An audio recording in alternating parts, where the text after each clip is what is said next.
up, man? What's up? All right. 1, 2. Hello. DMC at HotelSpaces. So we're sitting here with an audience of hotel design and construction leaders. I know a lot about hotels. You travel for the a lot. last 40 years. 40 years. All right. So Yes. if DMC was designing a hotel, what are the most important things that got to be inside it? Great restaurants, gyms, health clubs, not exercise rooms neither. Because a lot of hotels fool you. They say, we have a great health club. You get there, it's a closet with a little treadmill from the 70s in there. So great restaurants for great breakfast, lunch, and dinner. Health clubs to get everybody healthy. And my manager's gonna laugh at this. You gotta do better with the climate control because global warming has it hotter on the earth and some of these rooms be hot during the summer. But I think each hotel should have its own personality and vibe. Yeah. So that when people go there, they feel like they're at home. What about Jimmy Buffett? He's doing these Margaritaville hotels. Maybe there could be a Run-DMC hotel. Might have to make a Run's House hotel. Right? All right, and on the topic of hotels, what needs to be in there? What's something that's a pet peeve for you in hotels? And you travel a lot. Oh, well, there's a lot. The climate. Hard towels are the worst. Because it's not that they're old, it's just that, you know, when you get out the shower and you're ready for the soft and you want to smell the downy, and you know what I'm saying? And then you scratch your body like lion claws with those hard towels.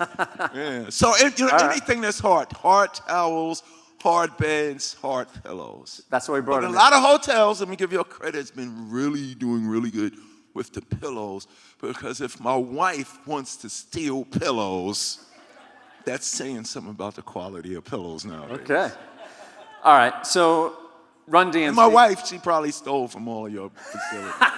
She comes home with pillows. I'm like, honey, what's that? I love this pillow. It's so... Well, a little bit later on, we're going to talk about your favorite hotels. So if anybody in the room here, they may be figuring out if they're missing some pillows. It could be your wife. All right, so we want to talk about your career, iconic career.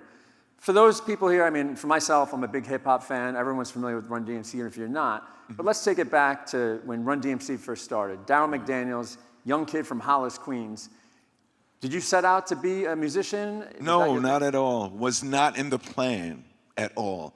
I grew up in Hollis, Queens, New York, which was like a lower suburban middle-class neighborhood. Yep. I went to Catholic school my whole life. Catholic elementary, Catholic high school, Catholic college. So I was this young little Catholic school kid who wore glasses, and all I did was read, collect, and draw comic books. So I was a geeky, nerdy kid, but all of us in here are products of pop culture. So, you know, the Brady Bunch, the Allen Family, the Munsters, Star Trek, Bugs Bunny, Jetsons, and the Flintstones. I was just that kid. It was musically, it was 70s, late 60s, early 70s, rock and folk rock that was on the radio, the AM stations and then later the FM stations. So for me, it was like the Beatles and the Rolling Stones and the Doobie Brothers and Procol Harum and Queen and Bob Dylan, Joni Mitchell, Janis Joplin, Harry Chapin, Jim Croce. So for me, it was radio that was my music, the soundtrack to my life. I wasn't really into soul or black music because I was a kid. I cared about sex and girls and all of that and love. I would expect you to say you're into like soul or R&B. No, or jazz. my mother and father were though, because you know they were still young. They were 30 and 40 years old. So Aretha, Marvin Gaye, and Al Green was their music. As a kid, I didn't have no music. But the reason why I was attracted to the rock and the folk rock, if y'all remember, the rock artists, I mean, James Brown did it, Marvin Gaye did it with What's Going On, but the rock artists like Fogerty and John Lennon and Bob Dylan, they sung about the social issues, the issues that was, you know, the economy and all the social issues. So every time I heard rock and folk rock, since I was a school kid, you know, presidents, governments. It was stuff that I was learning in social studies and history in school that the rock stars were singing about. So that's what it was. It was comic books, rock and roll, folk music. But then in the 70s, from the Bronx comes hip hop. Yeah. And hip hop was like, hip hop for me wasn't, oh shoot, I can make records and be a rock star like all my idols. Hip hop for me was basically, oh wow, you could tell stories about who you are over music. So it gave this little shy Catholic school kid who read comic books and wore glasses that got teased, bullied, and picked on a voice. And boy, did it give me a mighty voice. So how did you and Run come together? So that's a great story. Like I said, we went to Catholic school. We went to the same Catholic school, but he was always in the other class. Because I went to Catholic school in Queens too. St. Pascal Baylon Elementary. Okay. It was one of the last schools in the hood. It was like the priests and the nuns was like, we can't leave the kids. We got to stay here for these little hood kids. You know what I'm saying? They didn't want to give up on us, which was a beautiful thing. I mean, they stayed in troop. The high school closed first, but then eventually the Catholic diocese didn't give them the funds. But Run was always in the other class. So what had happened, it's a funny story. I was always, it was, the schools was 1-1, 1-2, 2-1, 2-2. And the funny joke is the two classes was always the smartest ones. So I was always on the honor roll and all that. So it wasn't until 8th grade where me and Run started hanging out. We had one basketball rim in the schoolyard at the Catholic school. And that was needed because the Catholic school kids with the uniforms can't go to the public park because you get bullied and picked on by the public school kids. And it was crazy. The public school kids was like, oh, you got a uniform on and you go to St. Pascal Baylon. So their thoughts was, your family's rich because they pay for you to go to school. So you would get your money taken, the whole thing. So what had happened was in the 8th grade, I'll never forget, David McEachern came. And David McEachern was the new kid. And everybody in the school was like, why did he wait till 8th grade to come here? Like, that don't make no sense. He should have stayed where he was at. So it was this big thing, the new kid, David McEachern. And he was tall like Kareem Abdul-Jabbar. I mean, he was that tall. He probably wasn't that. We probably was like 4 and 5 feet. Dave had to be like 6'2" or something. Like, he was Jabbar and us. So what happened was Dave come to school and he dunks and he breaks the rim. So now the Catholic school kids, we got a problem. There's no place to play basketball. Hold up, my mother and father were awesome. So my father put a basketball rim in the backyard. So one day Joseph Simmons comes over, we play basketball. I let him in the house to get water and he saw me and my brother's turntable set up. And he says, D, do you do that? And I said, no. Because at first the hip hop was just for me. Alone in the basement, in the dark, with nobody around, writing rhymes only for me to hear for myself. I never wanted y'all to hear anything I was doing. So long story short, Run discovers my rhyme book, and he picks it up. And he says, you wrote those? And I was like, yeah, it's like a hobby.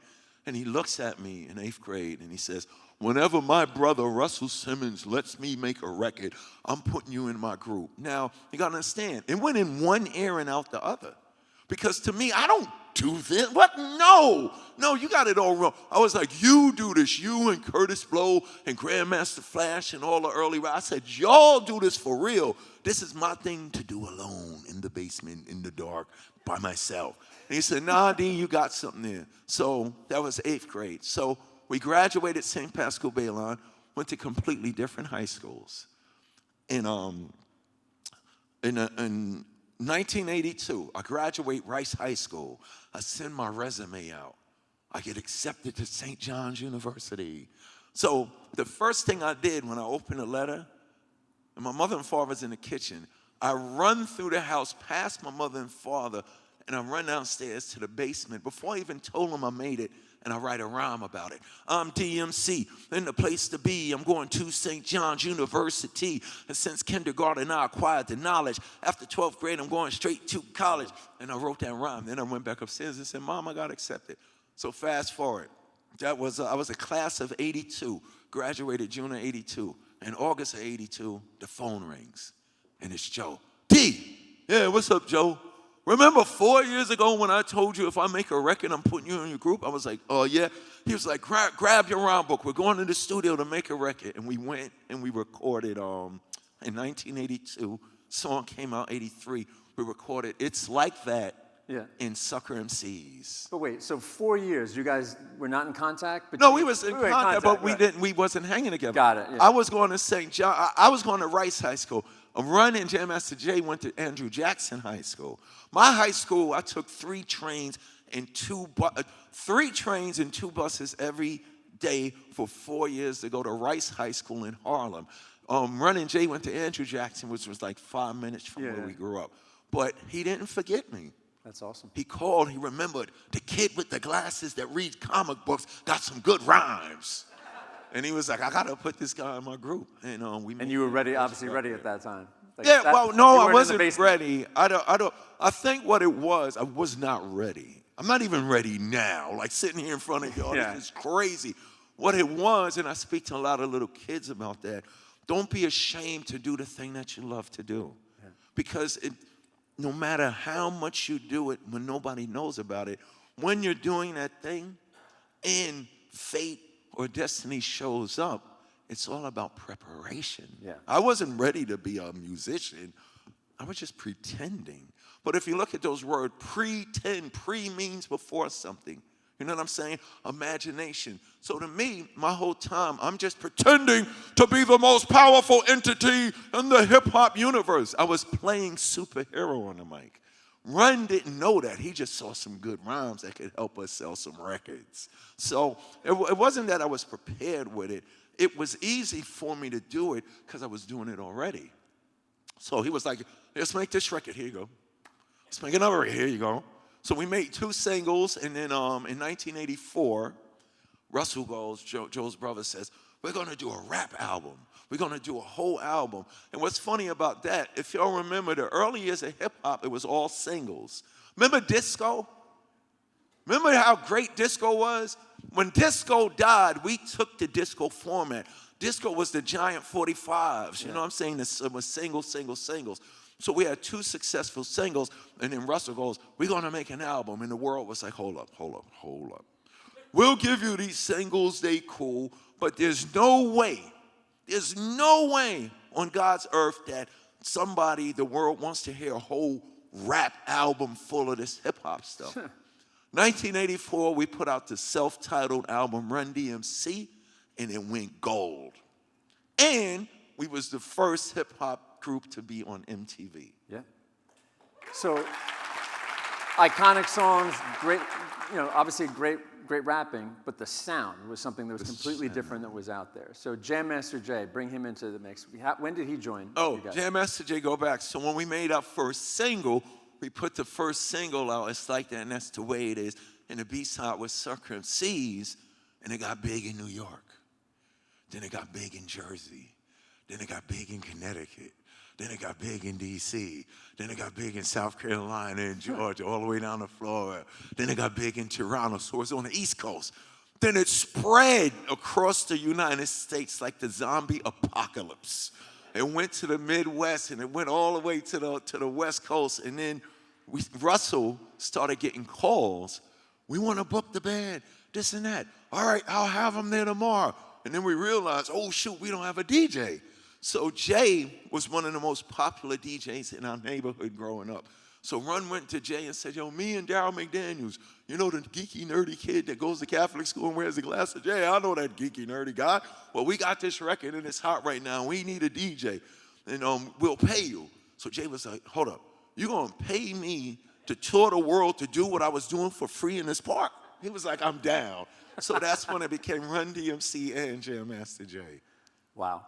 So I want to talk about one of your most iconic songs, Walk This Way. Yeah. I mean, that was obviously a big moment for you guys, but of course it was also a very big moment for Aerosmith. Because at that point, Aerosmith, I guess they were popular in the 70s, and they were kind of on the way down. Yeah. I've heard conflicting things that you guys weren't totally into doing that at No, first? we didn't want to do Walk This, me and Run, didn't want to do Walk This Way the way that you heard. So let me explain that. The reason why we did Walk This Way is before Rapper's Delight, the first hip-hop song, before rappers and DJs were doing it on records, when we did it in the streets of New York, we didn't have our own material. So we would use the vinyl records, disco, funk, jazz, soul, and R&B. But in the crates of the DJ records, in the early Grandmaster Flash, Kool Herc, Grand Wizard Theodore, Charlie Chase, in the crates that had all the break beats of the different genres of hip-hop were a lot of rock records. When we came into, this probably helps y'all out when you're designing the hotels. When we came into the music business, we looked at what everybody was doing and we noticed, okay, they're doing soul, they're doing funk, they're doing R&B, they did. Nobody's rapping over the rock songs. So that's why we made Rockbox, which was the first video on MTV. That was 84. Then in 1985, if y'all remember, we did a song called The King of Rock with Larry Bud Melman from the David Letterman show at the front door of the Rock and Roll Hall of Fame saying, you guys can't come in here. This is a rock and roll museum. And we did The King of Rock in 85. So in 1986, we originally was going to sample the music of Walk This Way. Basically, y'all, we was going to steal their music and make the song our own. So we was going to do that in the studio. And I still remember my first rap. It was going to be boom, dat, boom, doom, dat, boom, dat, boom, doom, dat. And then the guitars was going to come in, and I was supposed to go, because we started in 83, it's 86. So I was supposed to go, I'm DMC in the place to be. Been rhyming on a mic since 83. I'm the best MC in history. There will never be an MC better than me. And then Run was supposed to go, and I'm DJ Run, and I'm #1. Here to get it done and have some fun. The party has now just, typical Run-DMC stuff. So at that time. You can say shit. Yeah, okay. typical Run-DMC shit. And at the time, we was working with this new up-and-coming producer named Rick Rubin. Yeah. And Rick Rubin came in, and it was a simple suggestion. He was like, y'all should do the record over. So me and Run, thinking from a limited, all of you designers and creators out there, don't think from a limited hotel designer perspective. We thinking from a limited hip-hop perspective. We're going to do what they usually do. We're going to sample it, and we're going to rhyme on it. Rick said, no, do something different. Do something that's never been done. He said, do the record over the way the band originally did it. Now, hip-hop was accustomed, everybody steal everybody's idea, right? Y'all go to meetings and conventions, and Hilton will see Marriott, and Marriott will see Holiday, and y'all all steal everything. So it's the same thing with, you know what, we have a lot in common that y'all are artists. Ask every musician. The Stones stole from the Led Zeppelin. They all steal. Artists, comic book, whatever it is, movie, we all steal from each other. So we was thinking, we don't want to steal like that. We want to steal their music and make it our own. Rick said, no, it'll be groundbreaking. It'll cross genres. It'll bring people together. So Rick knew collaboration.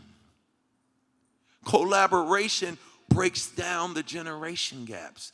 He said, if y'all do the record now in the 80s, the exact way they did it in the 70s, the future has no idea what's going to happen. So at first, me and Run was like, hell no, Rick. No, me and Run was totally against, and Jam Master Jay, rest in peace, he was like, yo, that's going to be a great idea. So with a little coaxing from Run and Rick and Jay, we're going to bust you upside your head if you don't do it. We did Walk This Way over, and Rick took it a step further. Instead of us just doing it over the way they originally did it, Rick went to Boston and got Joe Perry and Steven Tyler. He calls up Aerosmith.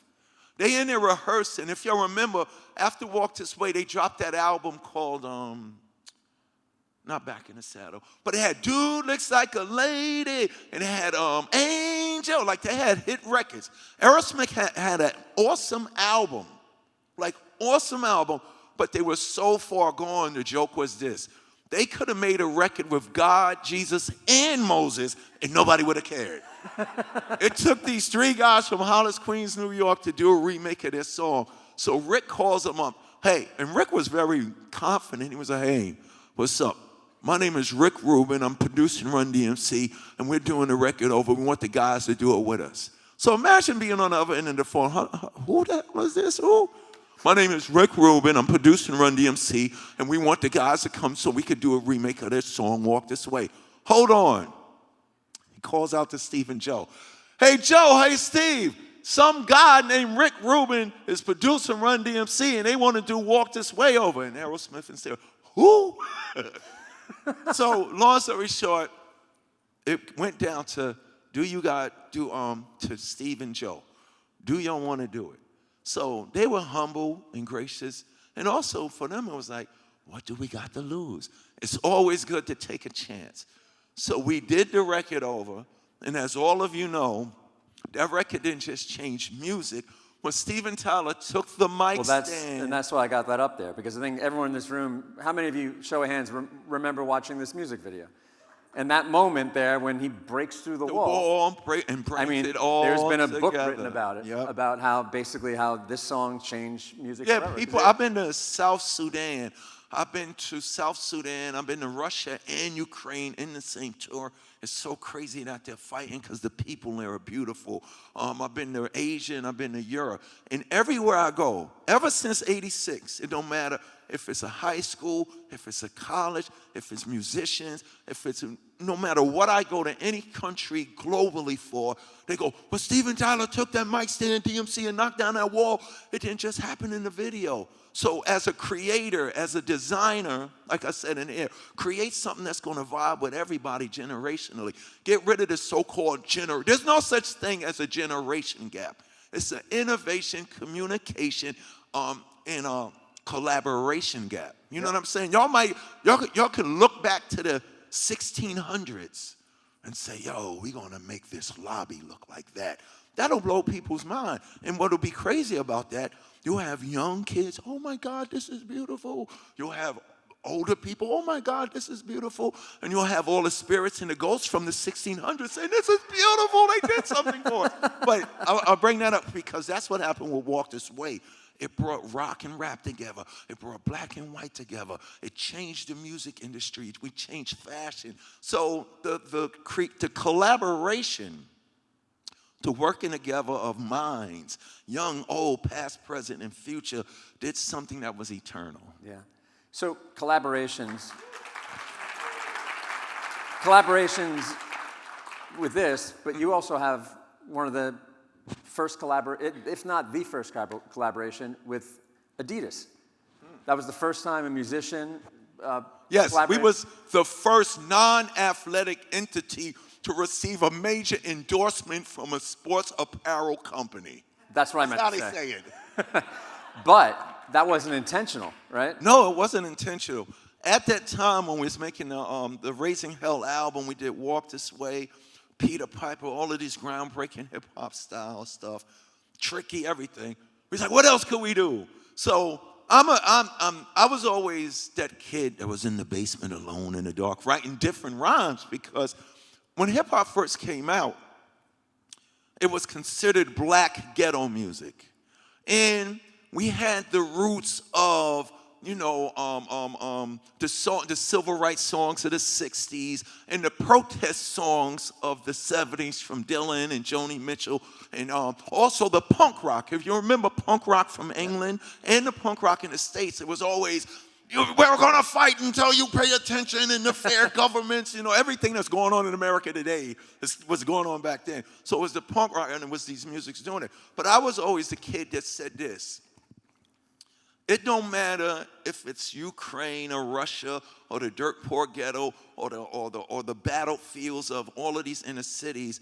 In these places where death, destruction, and darkness are put on the forefront, there's creativity and art and goodness and lollipops and ducklings and ice cream. You know what I'm saying? I was like, nobody's talking about the good stuff. So at the time, hip-hop was very materialistic.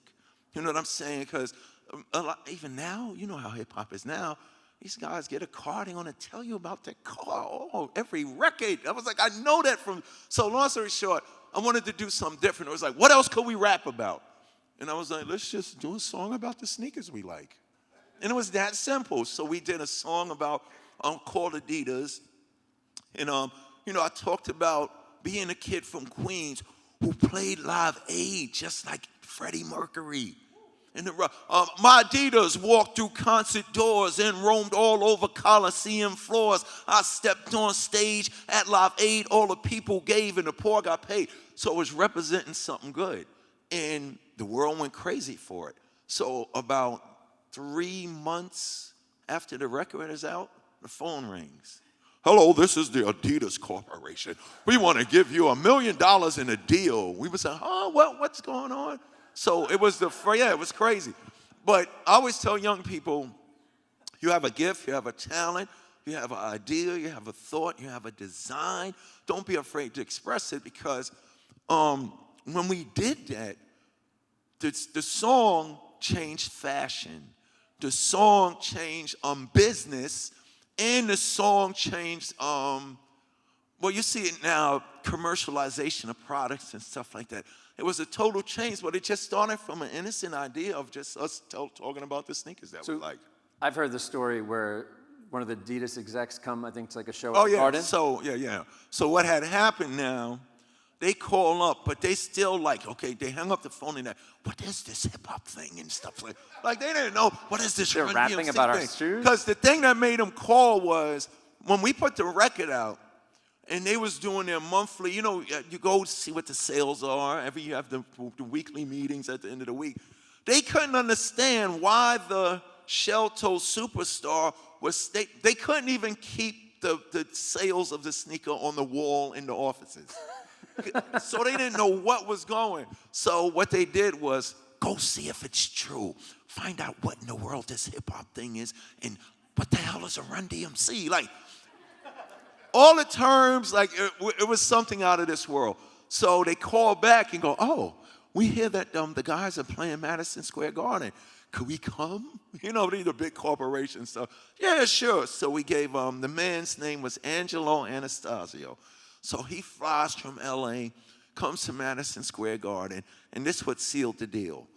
We doing the tours, Run-DMC, LL Cool J, the Beastie Boys, Public Enemy, Eric B. and Rakim, Slick Rick, Dougie Fresh, right? So we come on, we the headliners, we 7 records in, and then we get to the part of the show where Run says, D, take it off. And I take off my sneaker. He says, hold it up. I hold up my sneaker on stage.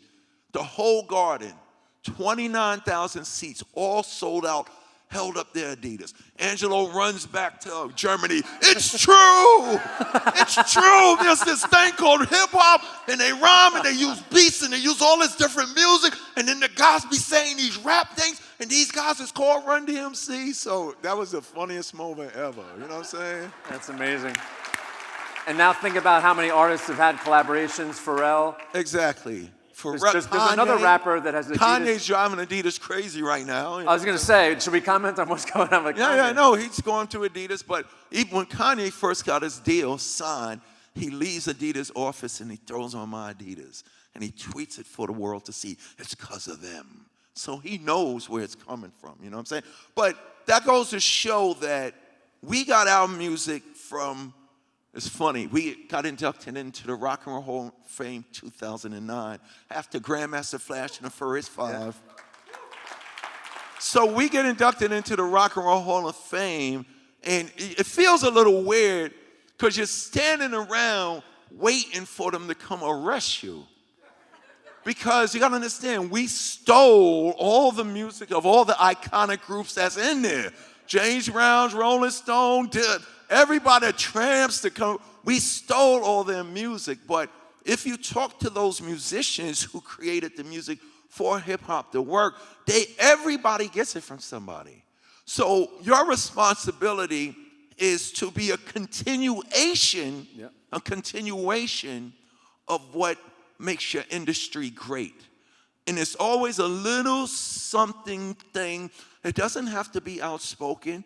It could be something that's put in like an Easter egg that you know that's there, that somebody will notice integrity, tradition, and class. So it's hip-hop. All we did was do Walk This Way Over. We made Rock Boxing King of Rock because of Van Halen, because of the Rolling Stones. And Run-DMC came along, we did that. Everybody after you is influenced by everybody before you.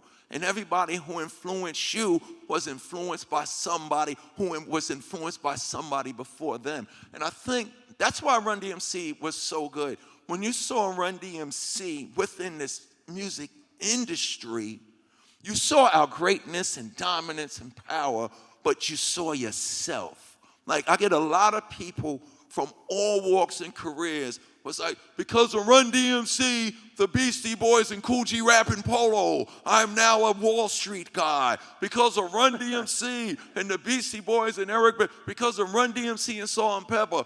And then there's people that say, yo, because of Run-DMC and Guns N' Roses. And if you notice me, I wear a lot of classic rock t-shirts. Those are the people that inspired me to do what I've done. And now that I've achieved that, it's my responsibility to live up to those levels of tradition and class. And, so collaboration is the key in the success eternally for whether it's a cook, whether it's a designer, whether it's builders and designers like y'all, whether it's a singer, anything that creates and designs. It's always good to go back and say, let me see the first person who did this, because that was the special thing that allowed you to be in the position that you are. Now, you have a responsibility to not only not let people forget that greatness, but to do something that's going to inspire the next generation. So we are all supposed to be the next step on the stairway to heaven for the people after us. It's not about your steps and you come on up the steps. It's about, hold on, wait, I can't go to this next step unless I look back and make sure everybody on these steps is able to move forward too. That's awesome, man. I know we only got a little bit of time left, but again, with a lot of design people in this room, yes, talking about iconic things, the Run-DMC logo. Branding is very key. Could you have imagined back 40-odd years ago that you would see little toddlers walking around in 2022 with the Run-DMC shirt on? That wasn't even a thought. I can't even say it's the furthest. That wasn't even on my mind. Because, you can go now, as we all know, you can go to Target and it's on the rack, and it's still, people that don't even know a Run-DMC shirt are walking around because it's a cool logo. Because of the cool logo. Yeah, they say the coolest logos in the world right now, McDonald's, Coca-Cola, Rolling Stones, and Run-DMC. So what?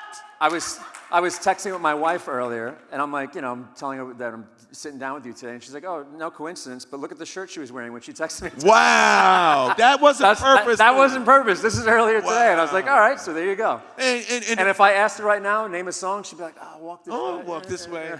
But the good thing about our logo, I won't leave that one up for too long.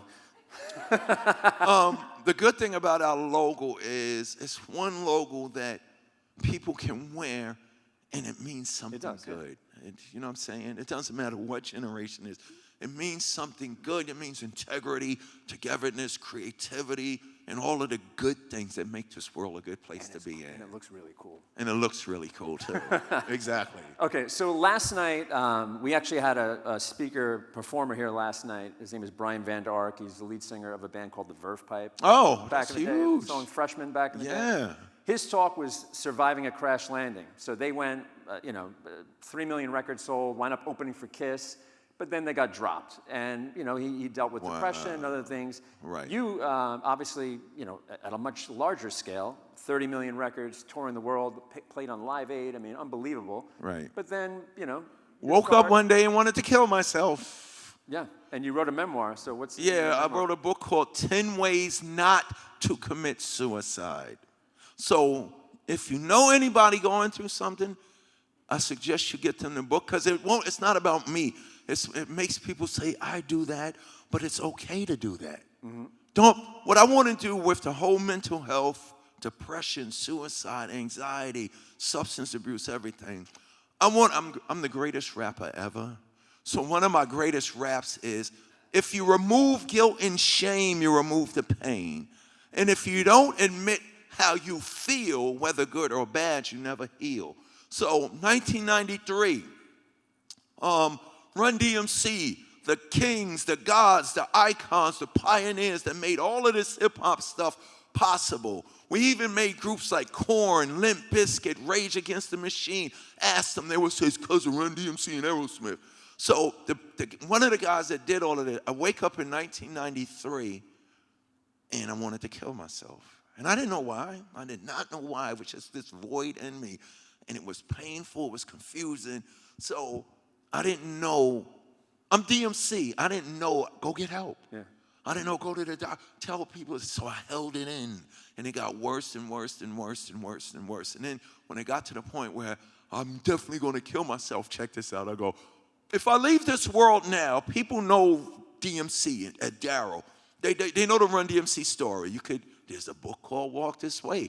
Wikipedia, Google. We got 2 books of behind the music. But nobody knows the guy Darryl. So long story short, I said, if I die tomorrow, people know the DMC story, but they don't know Darryl. So since I'm going to kill myself, I want to leave a book that's going to talk about Darryl. So I call my mother up, right?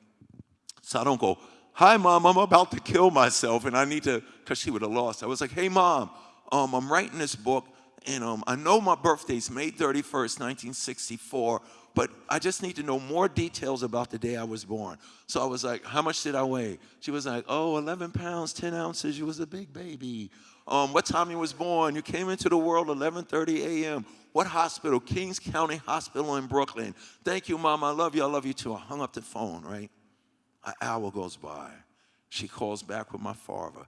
At this point in my life, I'm an alcoholic, suicidal, spiritual, metaphysical wreck who's about to kill herself. My mother goes, with my father, hey, son, hey, Dad, what's going on? We have something else to tell you. Now, I'm already suicidal. I'm about to jump. They go, we just need to let you know something else about yourself. And I go, what? They go, well, you was a month old when we brought you home and you're adopted, but we love you, bye. So I was suicidal in 1993 at the age of 35, about to kill myself when I found out that I was adopted. Hold up, and then in there. After that, Jam Master Jay gets shot and killed. And then after that, my father, Byford, dies. So you can imagine what was going through me. I'm drinking myself, then it just got to the point where I said, and people was telling me, D, get help, get help. So the saving thing that happened to me was this. I said, okay, I need help. So I go to rehab to stop drinking, which was cool. I get to rehab, and I discovered the most powerful thing a person can do. Young, old, black, white, male, female, foreign, American. The most powerful thing that you can do when you think you have no power. I discovered this thing called therapy. Therapy is needed. Therapy is okay because it's you dealing with yourself to make sure that you can be okay. Mm-hmm. So I discovered therapy, and as you see, I didn't jump. I'm alive and healthy today.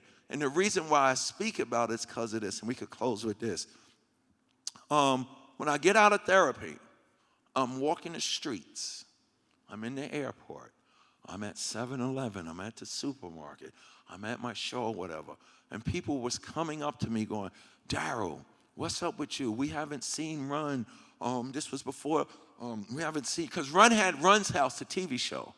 And I was missing. And I would tell people, well, I just got out of therapy. I was an alcoholic, suicidal, metaphysical wreck who was going to kill himself, who was drinking himself to death, but then I went to therapy. 100% of the times when I say that, 2 things happen. The people go like this, they go. They look, this is the funniest thing, they look around to make sure nobody's listening. They make sure there's no bugs around. And they look me in my face. When I revealed that, I was going to kill myself and I went to therapy. And you got to understand something. They've never told anyone. But they tell me because I'm the mighty DMC. But they go, D, and they say this, I've never told anyone this but me too. But here's the killer. This is why stigma exists. They'll look around, check for bugs, and they'll go, D, you understand the word never. I've never told anybody this.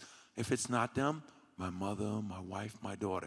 So I think, you mean to tell me your daughter, your son, your spouse has been suffering with some mental health issue, and the stigma exists because people around people going through stuff are not worried about the person going through it.